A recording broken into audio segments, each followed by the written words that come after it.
Welcome to this presentation.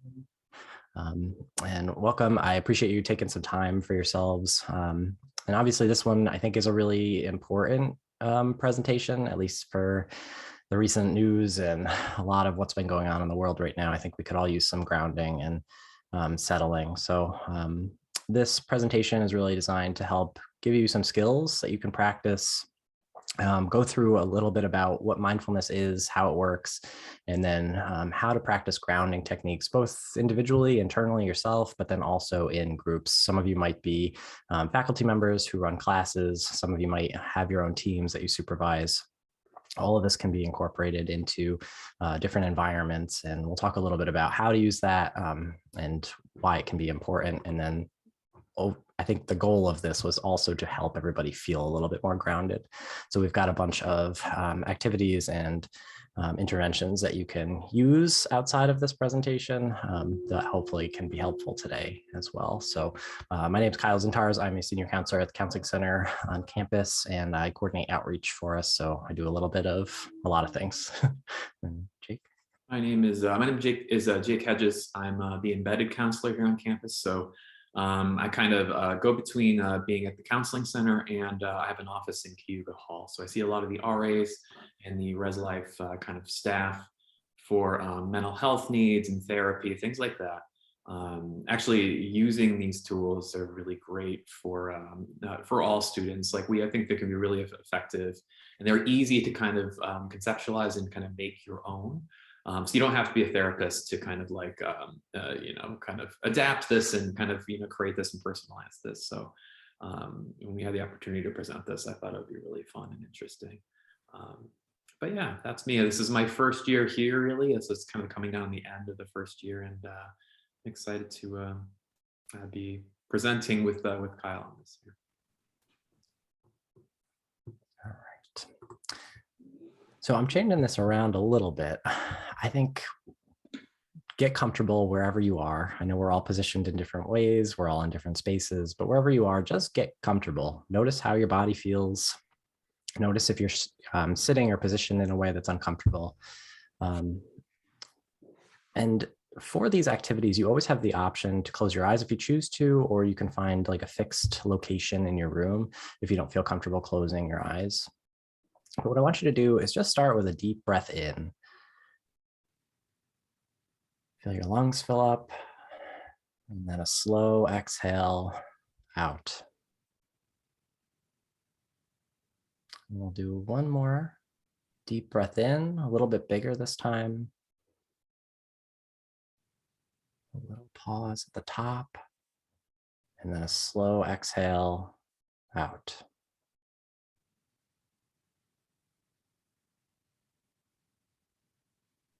And I started this by saying, this might be a good time for us to practice grounding. We're going to take a couple more breaths. And what I want you to do is just notice what you're carrying today. Notice if you're holding certain emotions, if you're finding certain spots of tension in your body. Do your best to move and adjust as you need to. These can be subtle movements. These can be taking a little bit more of a deeper breath. It can be pausing, standing up, stretching. Just notice what you're carrying at this moment. And we'll take another deep breath in when you're ready. Lungs fill up. And then a slow breath out. Notice if you're holding tension. And then a deep breath in.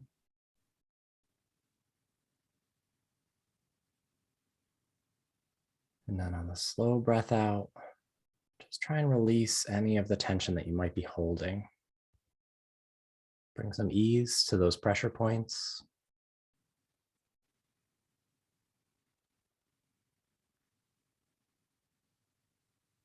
We'll settle in here.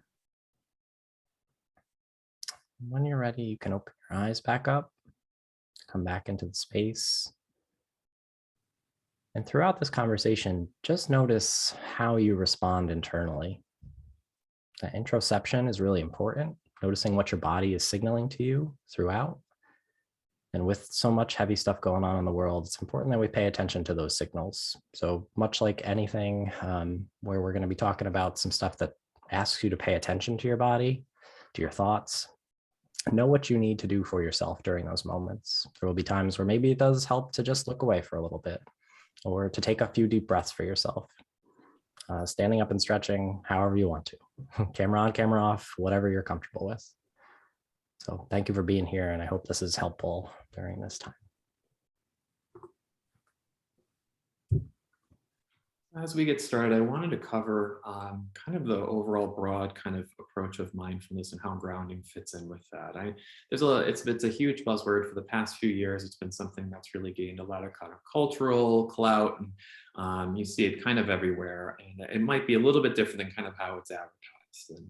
But essentially, mindfulness, especially when you're using it in a therapeutic practice here, it's a way of being which focuses on experiencing in the present moment non-judgmentally. I know for a lot of our lives, you kind of think about how your day goes. We're often busy, distracted, and our minds are often either in the hypothetical future or thinking about the past, or I'm trying to kind of plan as to like how my afternoon's going to go. And it's very often not kind of sitting with my present feelings and my present just physical and mental experience, and just kind of noticing what's going on. So what mindfulness really does that's really great is it helps you kind of gain more of an insight into what's going on with you in the present moment, and to accept it rather than to reject it or judge yourself. So because it's big on acceptance, it encourages us to kind of interact with ourselves in maybe a different way than we used to. And that could be a more compassionate way. Oftentimes we notice feeling an emotion, like when we just did that check-in, I noticed I was feeling a bit of like distress or grief, just from kind of the present really tragic news coming out. And I noticed like in that moment, usually I kind of be like, especially at work, I'm like, okay, got to push on. I got to do what I have to do. And that makes sense. But in that moment, I was like, you know what? I need to just kind of sit and notice that it's there. So that kind of helps us to not only acknowledge and have insight into how we're feeling in the moment, but to accept it rather than push it away, and it comes back later when we really don't need it. So when we use this and kind of practice these tools, especially grounding tools in time, and kind of get better at them and incorporating them into our lives, it can really be beneficial in terms of coping. Oftentimes when I work with students, I kind of like ask them to, when they're first starting to use mindfulness skills, to kind of when they're noticing what's going on with them, to kind of split it into three different kind of broad categories of like thoughts and feelings and physical sensations. I know Kyle mentioned that kind of what you're holding. That could be physical tension. It could be emotions that you're feeling. It could be thoughts. So it's just kind of one way to kind of consider it. But if you're taking anything from this, especially if you're new to like any kind of mindfulness approach, I wanted to emphasize just the core principles of it, which is just experiencing in the present non-judgmentally, and the grounding skills that we'll discuss essentially will kind of jump off of that jumping off point. You go ahead and click to the next slide, unless you have anything else there. So we do use it in clinical practice, but it's really easy to learn and kind of utilize on your own, or to kind of like help other people to kind of teach them as well. It's not something where you need any kind of clinical background to get good at. But what it can do a variety of things. But some of the things that came first to mind were it really does a good job, especially grounding techniques, to kind of provide this buffer between our feelings and our behavior. So oftentimes if I feel a certain feeling, I might have a reflex. So if I get really anxious, I might notice my reflex as I shut down, so I don't talk to anyone, or I seem kind of standoffish. And then other people might be like, wow, he's in a bad mood, or he's mad at me. In reality, I'm just really nervous. But I wasn't thinking about my feelings, and I wasn't thinking about my behavior. I just kind of automatically reacted. And what mindfulness does, and even grounding techniques can do, is can help you kind of notice, oh yeah, I'm feeling really anxious. I'm feeling it in this part of my body. And I'm noticing I'm having this reflex to kind of just like shut down. So it also helps us identify our needs in those moments too. So when we kind of look inward a little bit more, we might not only notice what we're feeling, but maybe what we feel like we need. What comes from that. So when we know what we need a little bit more, it helps us communicate those needs better to other people, might improve our relationships with other people, or improve our relationships with ourselves as well. I also think too, practicing mindfulness and grounding can help you kind of create this space where you feel like a more genuine version of yourself can come out. So you feel maybe a bit more accepting of your feelings, so you can advocate for yourself better, or you feel more able to feel the feelings you have in the moment rather than push them aside or avoid them, or choose to distract yourself. So it can really help you kind of feel more at ease with yourself the more you practice it. Um, it's not a fix all, but it can be helpful the more you practice it. Therapy can be a really great place to practice this in the moment and kind of personalize it, but you don't need to be in therapy to use it. Okay, we can click to the next one. We had a few considerations here, and Kyle, I'll let you jump into if you'd like, but we wanted to kind of make a statement that mindfulness is a tool. It's a great tool for emotional regulation and insight, but it's not a tool that can really be beneficial if you feel like your system is really overwhelmed. So sometimes you can, if you have someone who has, like, let's say, pretty severe trauma and you're feeling like you're getting activated in the moment, grounding can be a good technique, but it's not going to be a good, cure all or fix all for in that moment. And sometimes too, I wanted to also make a statement too, that to be aware of kind of triggers to trauma when connecting and noticing physical states of being as well. For some people with trauma, you can hold that in your body, and when we're doing some of these skills, especially physical grounding skills, where it encourages you to notice inwardly what's going on with you physically, that could bring up some things and activate some things, especially when it comes to trauma. So just something to be aware of and kind of notice. If that's something that you're noticing, you can gently redirect your mind to something else that feels safer. So I wanted to kind of just bring that caveat there as well. And Kyle, do you have anything else when it comes to this one? Yeah, and we're going to talk a lot about options today and different techniques that can be offered. If you plan to use these in group settings, whether that's a classroom setting or on a team, it's really important to offer different options for how people ground themselves. So as Jake mentioned, sometimes that traumatic overwhelm that our body experience, it doesn't allow for us to access something like breathing, right? Like if something was traumatic that had to deal with loss of breath or not being able to get your breath. So I think of people who might have had experiences with like almost drowning, for example. Maybe something like that is more triggering than it is helpful. So we want to be paying attention to the different experiences that people might have, and then the ability to choose different options based on what their needs might be. So the more we offer, the more that they can choose and have some agency in it as well. And on top of that, I think mindfulness is a really important piece for keeping us grounded, but it also isn't a solution for major systemic issues in the world, right? Like we're not going to practice grounding and mindfulness to solve these major traumatic experiences of people. There are systems that are traumatizing and triggering for a lot of people. And when they exist in those systems, it's not easy to just keep composed where we have actual responses to what we're experiencing. And those are just as valid and important to emphasize. I just thought of like a situation if someone is in an abusive environment or something like that. Obviously, if they're feeling activated, this can be something to help calm them in the moment, but it's not something to help keep them safe. And it's not something that is going to, it's be a great individual tool to cope with distress. But if your distress is something if you're in an unsafe environment, then we have kind of greater needs. Mm-hmm. Right. Like we're not going to self-care away all of our problems, but what we're going to do is take care of ourselves enough to respond to accept what we're feeling and experiencing, and then respond in a way that feels right for us. And there's a variety of doing that. But I think even to find community and connection with people, we have to, in some ways, keep ourselves grounded or find ways to ground with others. And that helps us with some of the bigger stuff that we don't always have some say in. So I just wanted to make that clear, because I think it's very easy for people to put the individual responsibility on the person to say, you need to just practice some mindfulness and come back to this terrible system that we're existing in. It's not necessarily like that.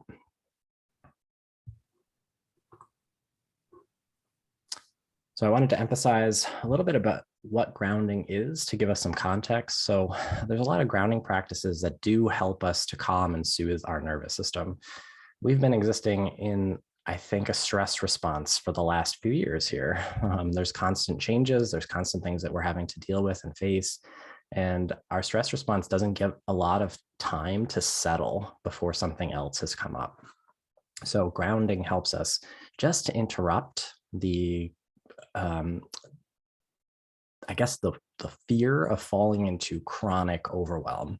We need to keep bringing our levels down to maintain at least stability in our own bodies. And so grounding helps us to do that. It also helps us to be present in the moment, to accept how we're feeling and what we're experiencing, honestly.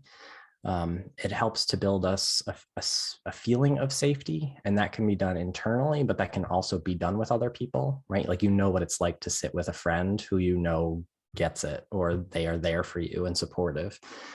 Having those experiences allows us to feel safe and grounded. It helps us to be aware of our bodies and thoughts. It gives us a sense of control in our immediate environment. So for some of us, if we are able to take space for ourselves or get to a place of safety, it allows us to just settle so that we can reflect on what we're experiencing. And then finally, it helps us to connect with others and ourselves in deeper ways. Jake, do you want to take that one? So there's a lot of different ways to implement this. So as I said before, the one thing that's really great about this is we have a lot of options. And so you can kind of have a couple to kind of put in your toolbox and have ready and practice them depending on what works for you. I've noticed for some students that I've worked with, this can be really great when, like a mental grounding technique, if you're noticing that you are like overthinking, or you notice you're having a lot of anxious thoughts and they're really hard to kind of stop. That can be a really great tool for that. So that's almost like a reactive tool of, okay, I'm going to use this as a way to stop this thing that happens when I'm stressed. But grounding can also be a really great part of your self-care. Like, let's say you walk your dog, like I walk my dog every morning. And I noticed, like, you know what, actually what makes this more pleasant if I kind of actively attempt to use some mindfulness skills here. I kind of try to practice some simple grounding techniques as I'm doing this. Maybe I'm trying to engage in my senses as I'm doing this, and it actually makes the activity more enjoyable. So in that case, I'm not reacting to stress, but I'm using it to help myself kind of connect more to what I'm doing in the present moment, rather than like putting headphones in and listening to a podcast, which can sometimes be great. This is a way to kind of just change how I interact with myself in the world. So it can be something that you can implement on your own as a coping skill or as a self-care activity. There's a lot of different applications for it.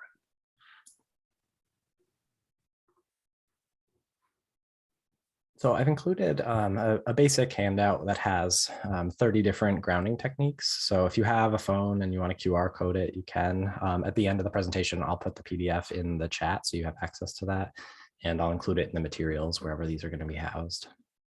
But I thought the handout is a nice overview of different types of grounding techniques. So it breaks it into 3 different categories: of physical grounding techniques, mental grounding techniques, and soothing or nurturing grounding techniques. We'll get a little bit of practice and we'll go through these as well. I just wanted to give everybody a chance to maybe capture the QR code if you're here. But I will go through a few of them on each of the slides as we go through.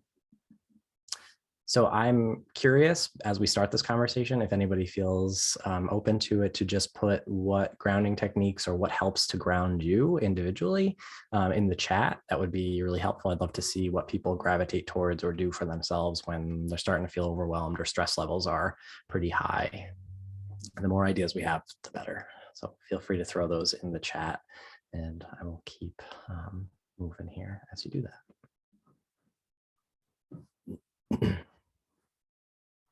We'll start with physical grounding techniques.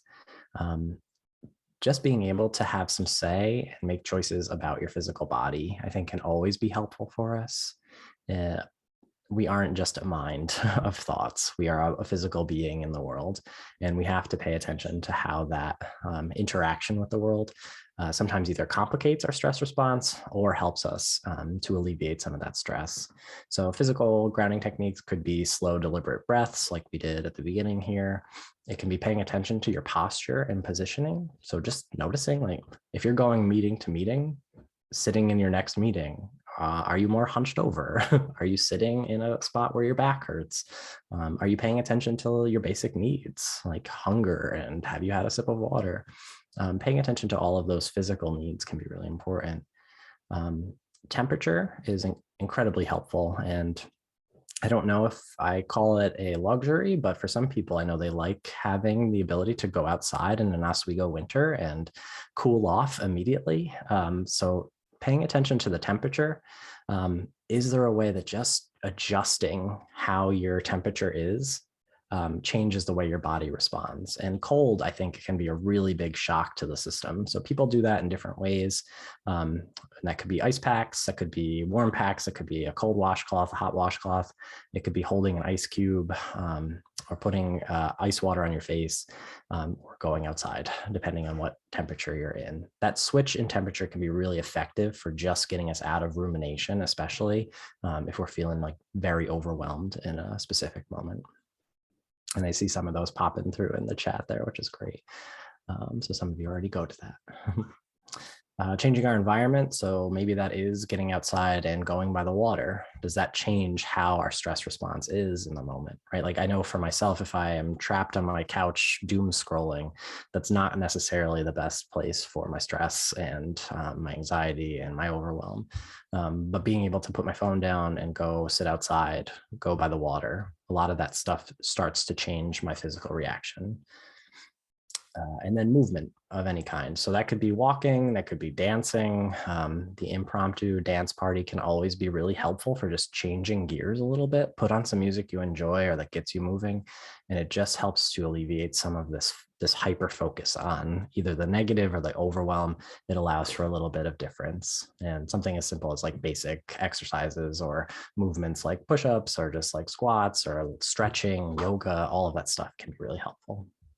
Heard a lot of people kind of mention too, like lifting weights. I know running was part of that, but also like lifting weights and just noticing the feeling in your body as you're doing it can be like a really kind of calming experience. For sure.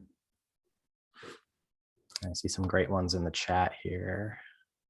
Going outside, splashing water on your face, great. Taking a walk, gardening. It's a great time to be a gardener. So cleaning, yeah, cleaning is really helpful. It helps us to move, but also just to clear up some of that clutter, because sometimes that contributes to feeling overwhelmed. Being barefoot, yep, I love the feel of nice grass or sand. And hot cold showers. Yeah, I see some self-compassion in there. Great, great.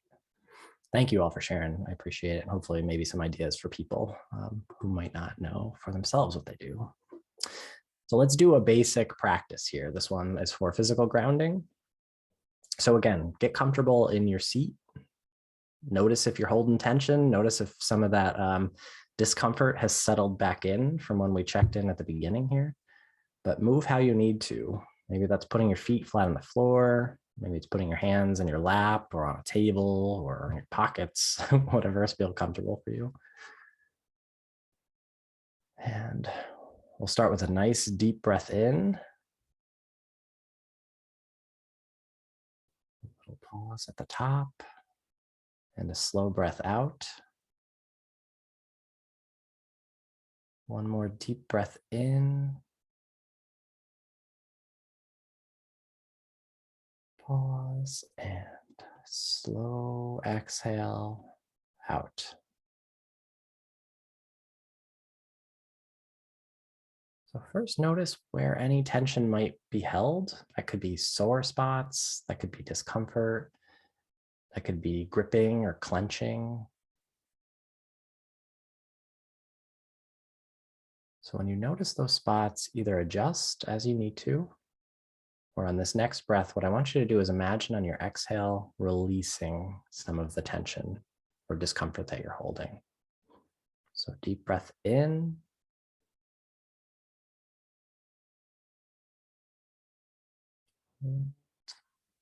And slow exhale out. Imagine those muscles releasing, relaxing.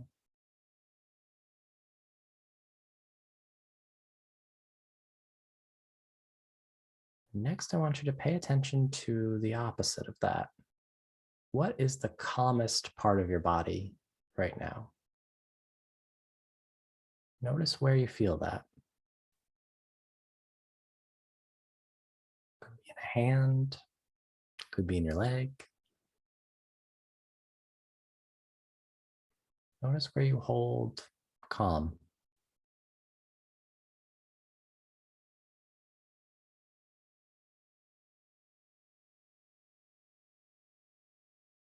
Take another deep breath in.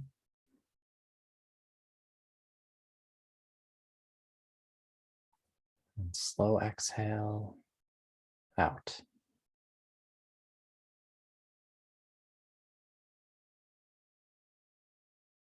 And lastly, I want you to notice what your body is touching. That could be your chair, could be a hand on the leg, that could be headphones, glasses, clothes. Notice everything that is touching your body or that your body is touching.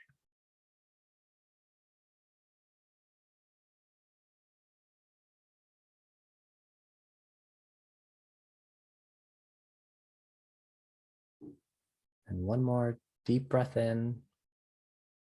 Biggest breath so far. And slow exhale out.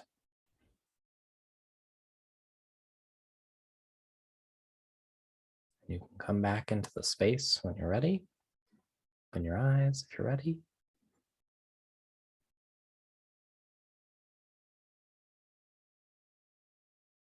And so that one is intended to just call attention to our physical body. Where do we feel what we feel? And acknowledging our connection with the world around us. So very simple, doesn't take a ton of time, just helps us to settle into that moment. Did anybody notice anything for any of those specifically that they'd like to share?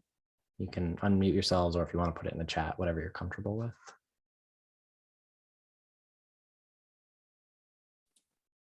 I can share. Yeah, thank you. So, yeah.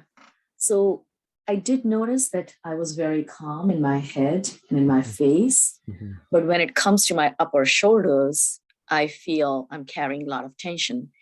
And partly because it is because of my posture right now, because I was sitting like this, my hands were on the chair seats, and I guess these get, hunched up, probably because of that. So that's what I noticed.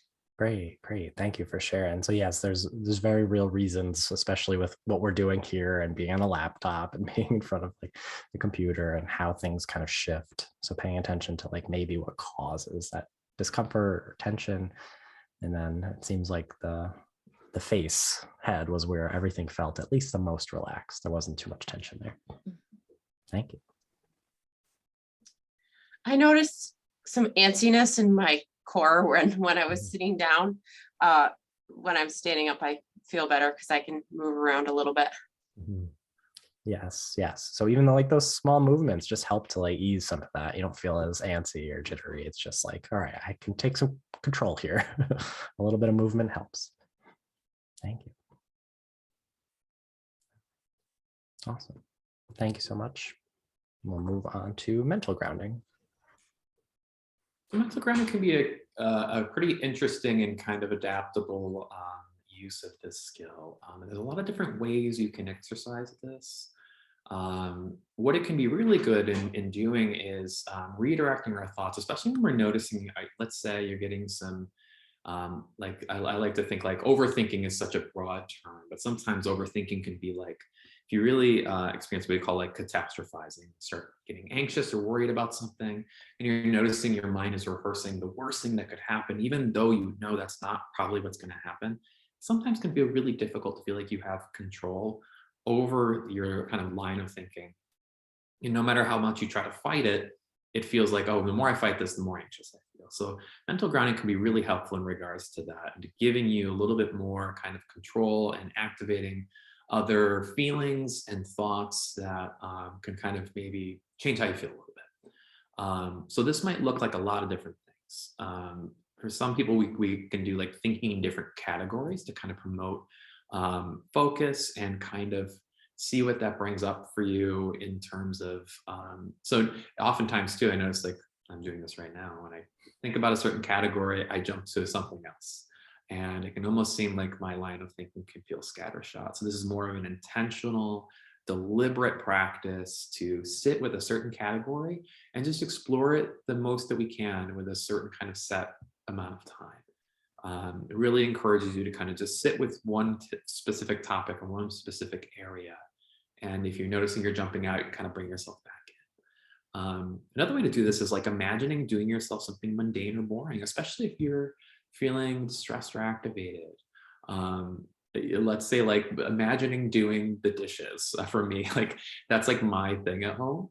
But for me, this is like this calming activity that's very sensory, and it can bring up a lot of like a lot of my senses. So if I'm imagining doing that, it's a very calm and almost kind of boring activity, but there is some wealth of sensory experience there. So putting myself in that moment mentally can kind of help activate a different emotional state.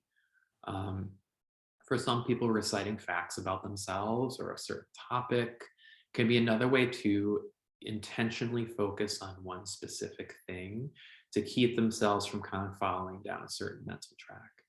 And a similar thing, describing something in great detail is another good way to focus and feel more connected to something in the moment. There's another one that's really great, just counting games. Counting backward from 100 by 7, things like that, where there are these structured certain little games that you can kind of keep your mind on, especially if it's being activated with, if that's anxiety or stress. This can be a really good tool for that. So we have a brief activity for this. I want to kind of, if you guys are comfortable with doing this again, to kind of get yourselves in the same kind of comfortable space you had before. And what I'll have you guys do as you guys settle in, go ahead and take a deep breath. You can keep your guys' eyes open or closed, depending on what's comfortable for you.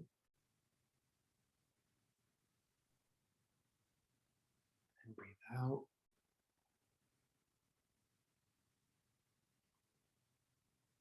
I invite you to get like a steady breathing rhythm as you're kind of just sitting in this space. And as you're comfortable, I invite you to pick a category. This could be a category of anything, could be something that you're interested in, could be something that you're immersed in or that you find interesting or you're curious about. As you're sitting and breathing, I'd invite you just to explore that category as you're sitting here with your thoughts.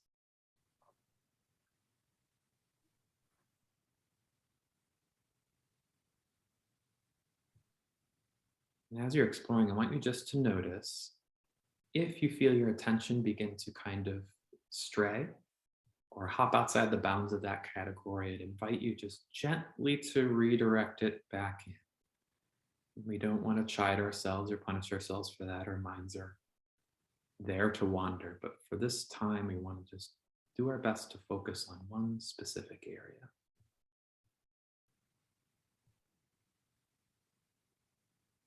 As we're sitting with this and exploring, I encourage you just to notice if there are any emotions that this brings up,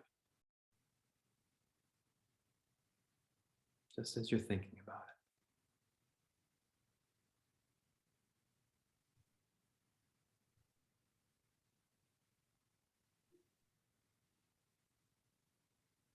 You can, even as you're exploring these, categorize what comes up for you. So for example, if you're thinking about movies, maybe there's a movie that came up that made you really sad and you're noticing that emotion. Just want to notice it and continue to explore. Or you remember a memory of seeing something in the past with friends. Just want to notice that that's a memory and continue to explore.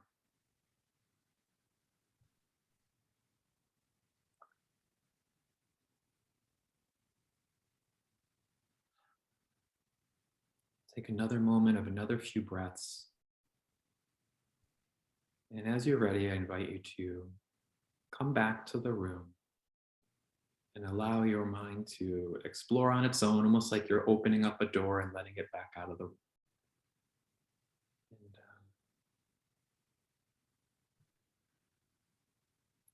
okay.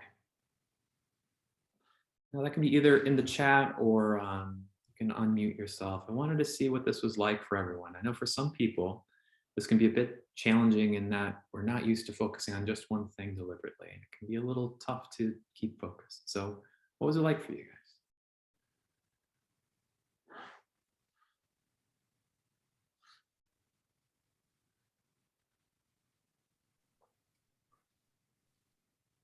I did not do good. Okay. What got in the way? Everything.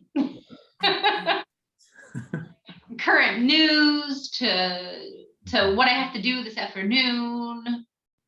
And then I, like, in between that, I would go back to what I was supposed to, like what I was doing, like what I thought of in the first place.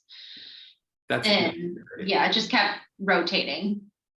it sounds like you did a great job. I know, especially kind of with the past couple days, can understand that this would be really difficult given kind of where we are emotionally and what we have going on. Also, regardless of like present tragic news, I think it can be difficult in that like our normal day-to-day involves thinking about a lot of things all the time.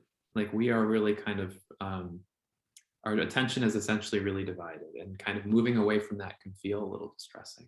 I don't know if that's how you felt, Cassie, but I think a lot of people think that like, okay, this feels uncomfortable because I need to think about what's happening later today. And if I don't, it's not going to go well. So you're kind of noticing like your kind of everyday baseline anxiety level. Okay. Anybody else? I just wanted to say you're probably not alone in that experience. I found this more difficult today than I have previously. But I do like the idea of thinking of these techniques as not necessarily a success or a failure, more of almost like a physical workout or exercising the muscle of focus.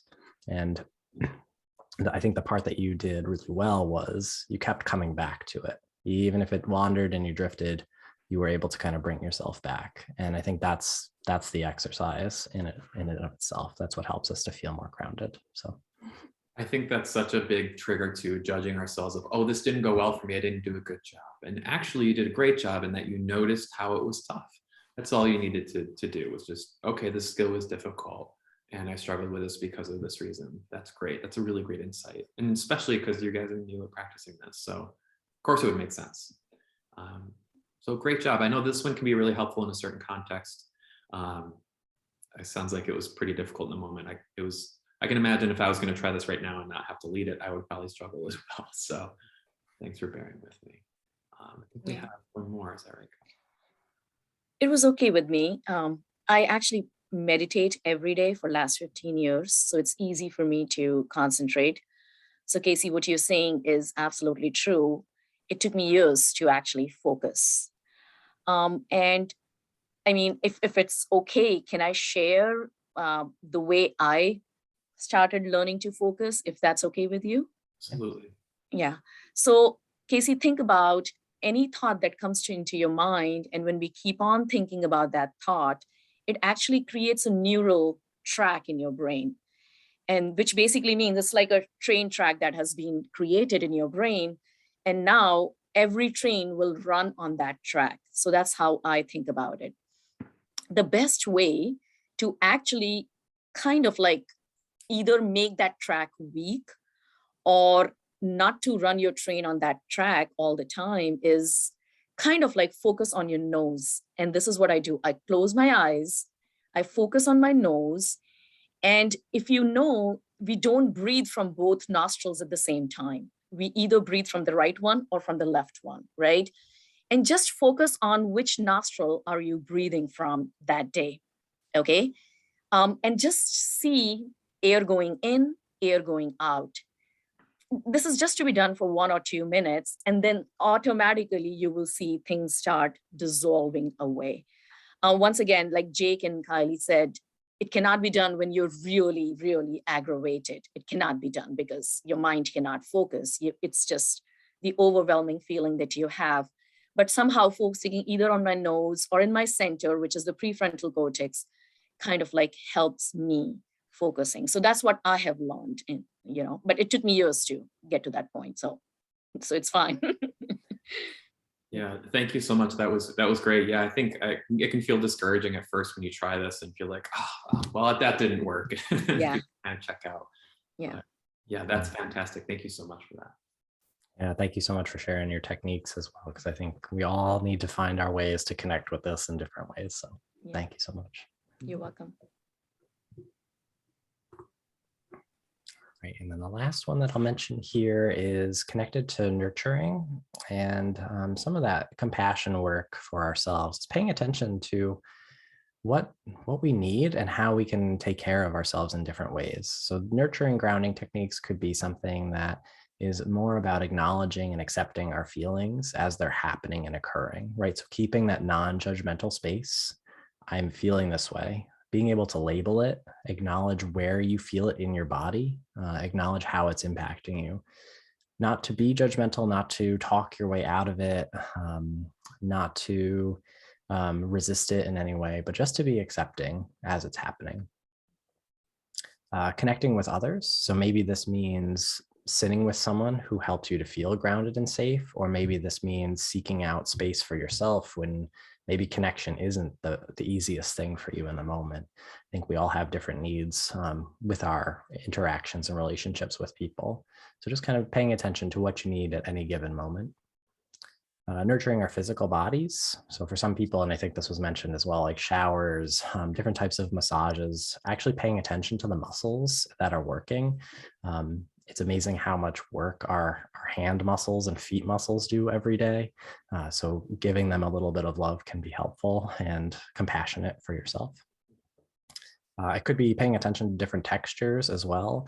So maybe there are certain textures that you prefer or that help you to feel grounded. A lot of people gravitate towards those smooth stones, right? Like being able to hold something firm but smooth, and being able to just have something that you can turn to, whether that's a piece of cloth, whether that's like a specific type of clothing that you enjoy, a warm, cozy blanket, just paying attention to the textures that help you to feel comfortable, grounded. Playing music, which I think was mentioned at one point already, like choosing your soundtrack. What's going to help you to feel a certain type of way in the moment? Sometimes music can be very grounding and calming. Sometimes it can be energetic and uplift us, get us out of a stuck moment. So just kind of pay attention to where you're at, maybe what you need for yourself as you're going through your day. And then self-affirmations, being able to talk kindly to yourself. Self-compassion, being able to challenge some of those internal critiques or external critiques as well.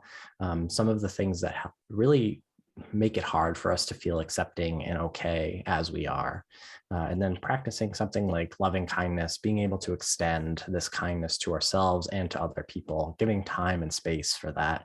A very easy practice is a gratitude practice at the end of the night. Like throughout the day, who can you say that you appreciate or are grateful for, that you either interacted with, that you miss or haven't talked to in a while? Just being able to build a list of people that you appreciate can be really helpful in that. And then our last practice here, I put hand massage, but you can choose whatever feels right for you. There might be a certain part of your body that's feeling a little rough right now. But what I want you to do is get into that comfortable position and then just try and practice the act of massaging what feels tense. So I'm going to do a hand massage because my hands have been typing a lot and they don't really get too much of a break sometimes. So pay attention to the amount of pressure that you put into the massage. Pay attention to the texture. How does it feel to put skin on skin or skin on clothing? Pay attention to the warmth as you start to massage. And then just pay attention to how it feels. For some of you, it might be uncomfortable at first, right? If something is holding a lot of tension, it might be difficult to work that through a little bit. For some of you, it might feel like an instant relief. like something you've been carrying that you haven't given too much attention to. And continue that rhythmic breathing as you go. And I'll open this up as we're doing this because I think it's an act that we can also talk through. But does anybody notice anything as they're practicing the massage? Anything stand out to you about how it feels?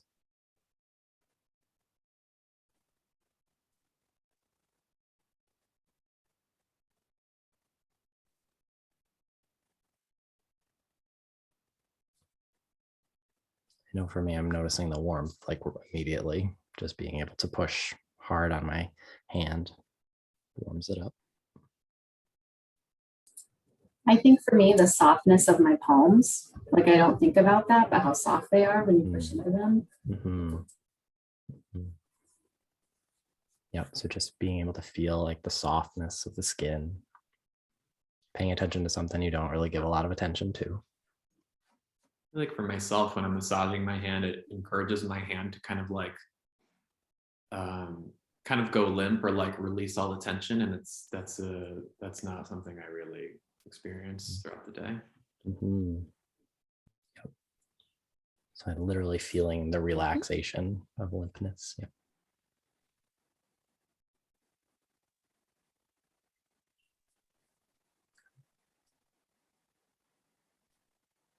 So totally your call on how long this massage goes for.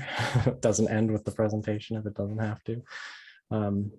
But I hope this was helpful and gave you some ideas for these practices. A lot of these, and as someone who leads a group of peer educators on the campus, a lot of our meetings start with something like this, just to help us all settle into the space, because we know how overwhelming it can be to rush from one thing to the next and then just to jump in intellectually into a discussion.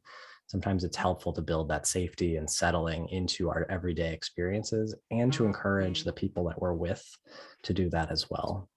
It helps us all to feel grounded as a group. So notice that stuff for yourself, and hopefully this helps you to give some ideas to students or other faculty member, staff member that you work with in your own meetings to take care of yourselves and each other. I know we didn't leave a lot. Thank you, actually. I think these ideas that you gave me are pretty concrete. And I also wonder, can you, if I invite you to one of my classes, would you be able to come and just do like 10-minute session with my students? Is that something that you can help us with? I would love to do that. Okay. Yeah, I can put my email in the chat if you want. Thank you. Yeah. The reason is I teach, the kind of courses that I teach are pretty anxiety provoking. You know, they are upper level capstone research method kind of courses. And sometimes the idea is, okay, we need to calm down, you know, and it will be all okay. And I try to do these things with my students, but I guess both of you have a better voice than I do, and you have a very soothing voice that's needed. So it will be helpful if you can come to my class. Yeah. Yes, I would love to. And I think you probably have some high achieving, very stressed students in that They do. Yes. And I don't do a good job of reducing their anxiety. Well, you've got some great tools. So yeah, thank you. I'll stop sharing here. Oh, that's nice, Karen.